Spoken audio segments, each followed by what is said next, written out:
Hi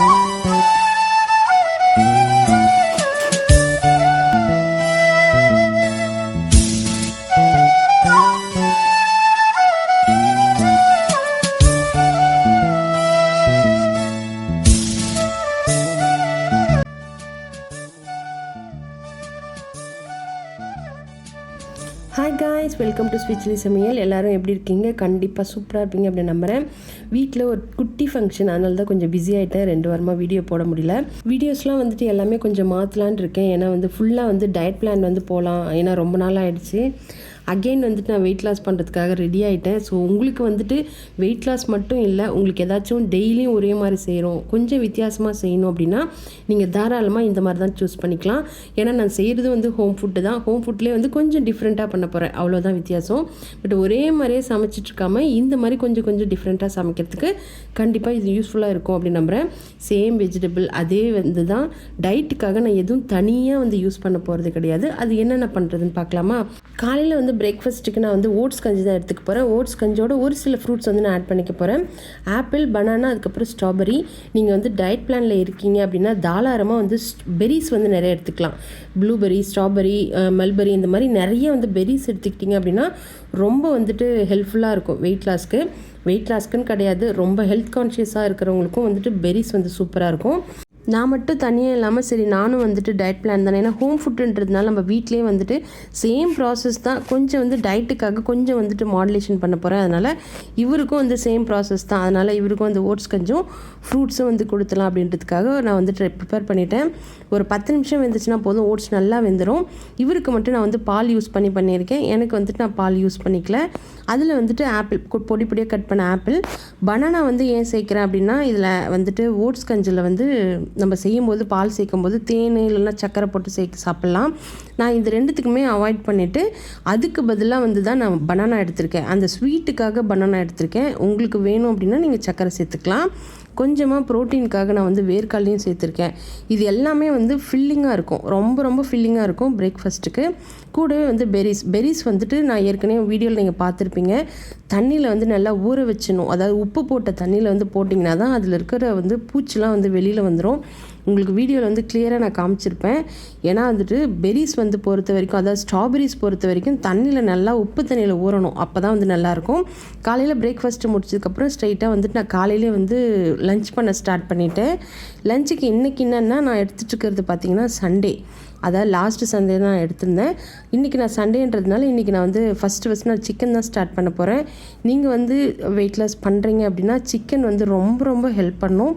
அதனால் chicken அதிகமாக use பண்ணக்கூடாது அப்படின்னு நினைக்கிறவங்களுக்கு இது வீக்லி 3 இல்லைனா 2 அந்த மாதிரி எடுத்துக்கோங்க. இதுக்கு நான் சிம்பிளான மசாலா தான். குக்கரில் பார்த்திங்கன்னா ஸ்பைசஸ்லாம் எல்லாம் சேர்த்துட்டு இஞ்சி பூண்டு தட்டி சேர்த்துருக்கேன். கூடவே சின்ன வெங்காயம் இல்லைனா பெரிய வெங்காயம், தக்காளி இதை சேர்த்துட்டு நான் கொஞ்சமாக தான் எண்ணெய் ஊற்றிருக்கேன், பார்த்தாலே தெரியும். இது நல்லா வதங்கினதுக்கப்புறம் மசாலா போட்டு சிக்கனை வேக வச்சிட வேண்டியதுதான். இது நார்மலான சிக்கன். நீங்கள் எக்ஸ்ட்ரா தேங்காய் பால் இதெல்லாம் ஊற்றுறதுலாம் உங்களோட விருப்பம். பிரேக்ஃபாஸ்ட்டுக்கு நீங்கள் வெயிட் லாஸ் ஜேர்னியில் நீங்கள் இருக்க போகிறீங்க அப்படின்னா காலையில் எக்கு எடுத்துக்கிறது ரொம்ப நல்லது. எக்கு எடுத்ததுக்கப்புறம் மதியம் லஞ்ச் மெனு என்ன இருக்குன்னு பார்த்தீங்கன்னா கொஞ்சமாக காப்ஸ் இருக்கணும், அதுக்கப்புறம் கொஞ்சமாக ப்ரோட்டீன் இருக்கணும், அதுக்கப்புறம் ஃபைபர் ஏதாவது ஒரு காய்கறி இருக்கணும். கூடவே நம்ம ஏதாவது ஒரு சின்ன ஃப்ரூட்ஸ் மட்டும் எடுத்துக்கலாம். இது மட்டும் நீங்கள் பண்ணாலே போதும். நைட்டு என்ன டின்னர்ன்றது நான் வீடியோவில் நான் ஆட் பண்ணுறேன். இது ரெகுலராக இனிமேல் வரும். உங்களுக்கு தேவைப்படுறது யூஸ்ஃபுல்லாக இருக்கிறத மட்டும் நீங்கள் எடுத்துக்கோங்க. நான் எல்லாருக்கும் டயட் பிளான் சொல்லலை, வெயிட் லாஸ் பண்ணணும்னு நினைக்கிறவங்களுக்கு மட்டும்தான்.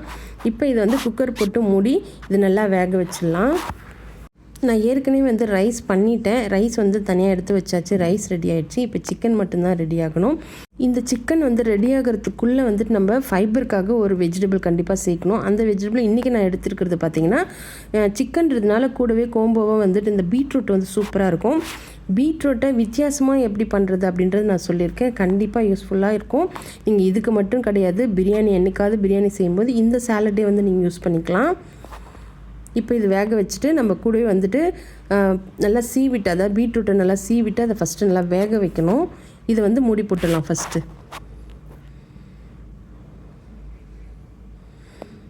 இது இப்போ வெந்துக்கிட்டு இருக்கட்டும். நம்ம பீட்ரூட்டும் வேக வைக்க போகிறோம். பீட்ரூட் இட்லி பாத்திரத்தில் எத்தனை பீட்ரூட் தேவையோ நீங்கள் அவ்வளோ எடுத்துக்கோங்க. நான் வந்து பெரிய பீட்ரூட் வந்து எடுத்திருக்கேன். அதை வந்து ஒரு 8 சைஸாக வந்து கட் பண்ணி அது வந்து ஒரு 10 நிமிஷம் வெந்ததுன்னா போதும், ரொம்ப சாஃப்டாகிடும். இது வந்துட்டு கொஞ்சம் ஆஃப் பாயிலாக இருந்துச்சுன்னா தான் வந்து இந்த மாதிரி சாலட்க்கெலாம் வந்து சூப்பராக இருக்கும். அதனால் இதை நல்லா வேக வச்சுட்டு இதை நல்லா துருவிட்டு இதோட தயிர் சேர்த்து தாளித்தா தாளிக்கலாம். தாளிக்க விருப்பம் இல்லைன்னா விட்டுடலாம். நான் வந்து இன்றைக்கி கொஞ்சமாக தாளிச்சிருக்கேன். இது இப்போ வேக வச்சிடலாம்.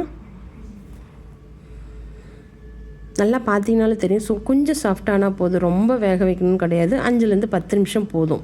கொஞ்சம் வந்திருக்கணும், கொஞ்சம் வந்து க்ரன்ச்சியாக இருக்கணும். அந்த அளவுக்கு இருந்ததுன்னா வெஜிடபிள் ஓகே தான். சூடாக வந்துட்டு பீல் பண்ண முடியாது அப்படின்னா அந்த மாதிரி ஃபோக் எடுத்துக்கோங்க. ஃபோக் எடுத்துகிட்டு நீங்கள் வந்து பீல் பண்ணிங்க அப்படின்னா ஈஸியாக வந்துடும். அது வந்து ரொம்ப வந்துட்டு சீக்கிரமாக வந்து டக்குன்னு வேலை முடிக்கிறதுக்காக நான் இந்த டிப்ஸு சொல்லியிருக்கேன்.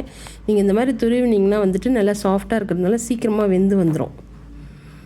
கண்டிப்பாக இது வந்து உங்களுக்கு யூஸ்ஃபுல்லாக இருக்கும் அப்படின்னு நான் நம்புகிறேன். இப்போ இதை துருவிட்டு இதோட நம்ம தயிர் சேர்த்துக்கலாம்.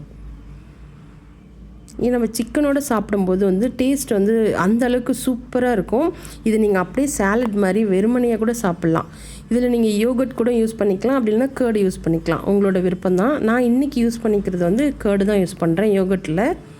இப்போ இதை நல்லா மிக்ஸ் பண்ணி விட்டுக்கலாம்.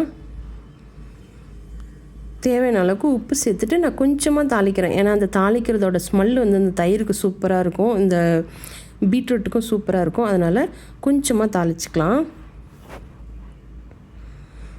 நல்ல சூப்பர் கோம்போ இது. நீங்கள் வந்து இது லஞ்சுக்கு கூட கொண்டு போகலாம், லஞ்ச் பாக்ஸ் கொண்டு போகலாம். என்னைக்காவது சிக்கன் வறுவல் மட்டும் பண்ணிவிட்டு கொஞ்சமாக ரைஸும் அதுக்கப்புறம் இந்த சாலட் கொண்டு போங்க. சூப்பரான ஃபில்லிங்காக இருக்கும். இதை தவிர்த்து வேறு எதுவுமே வேண்டாம். நீங்கள் என்ன வயிறு வந்து ஃபுல்லாக ஃபில்லிங் ஆகலை அப்படின்னா நீங்கள் வந்து குக்கும்பர் கூட எடுத்துக்கலாம். மதியம் லஞ்சு ரெடி. மதியம் பார்த்திங்கன்னா மணி 12:30. Lunch ready. சின்ன சைஸ் அளவுக்கு தான், கப் சைஸ் அளவுக்கு ரைஸ் எடுத்திருக்கேன். அதுக்கப்புறம் ஒரு 100 கிராம்ஸ் அளவுக்கு சிக்கன் கிரேவி, அதுக்கப்புறம் நம்மளோட சாலட். சூப்பரான பிரேக்ஃபாஸ்ட்டு. இதுக்கப்புறம் இந்த மாதிரி தான் வீடியோ வரும். இதில் உங்களுக்கு நிறைய யூஸ்ஃபுல் இன்ஃபர்மேஷன் இருக்கும். மறந்துட்டேன் இதை சொல்கிறதுக்கு. காலையில் பண்ண முட்டைப்பொடி மாசு இருந்துச்சு, ஒரு 11 o'clock போல் பண்ணியிருந்தேன். அதையும் வச்சுட்டு எனக்கு வந்துட்டு முட்டை பிடிக்காது, அதனால் எனக்கு வெறும் சிக்கன் மட்டும்தான். அவருக்காக வந்துட்டு முட்டை பண்ணிவிட்டு நான் வந்து கூடவே சாலட் வச்சு சாப்பிட்ற வேண்டியதான். டேஸ்ட்டு சூப்பராக இருக்கும். தொடர்ந்து சப்போர்ட் பண்ணுங்கள். கண்டிப்பாக உங்களோட சப்போர்ட் தான் எனக்கு இன்னும் மோட்டிவேஷன் அதிகமாக கொடுக்கும். நெக்ஸ்ட் வீடியோவில் மீட் பண்ணுறேன். தேங்க்யூ, பாய்.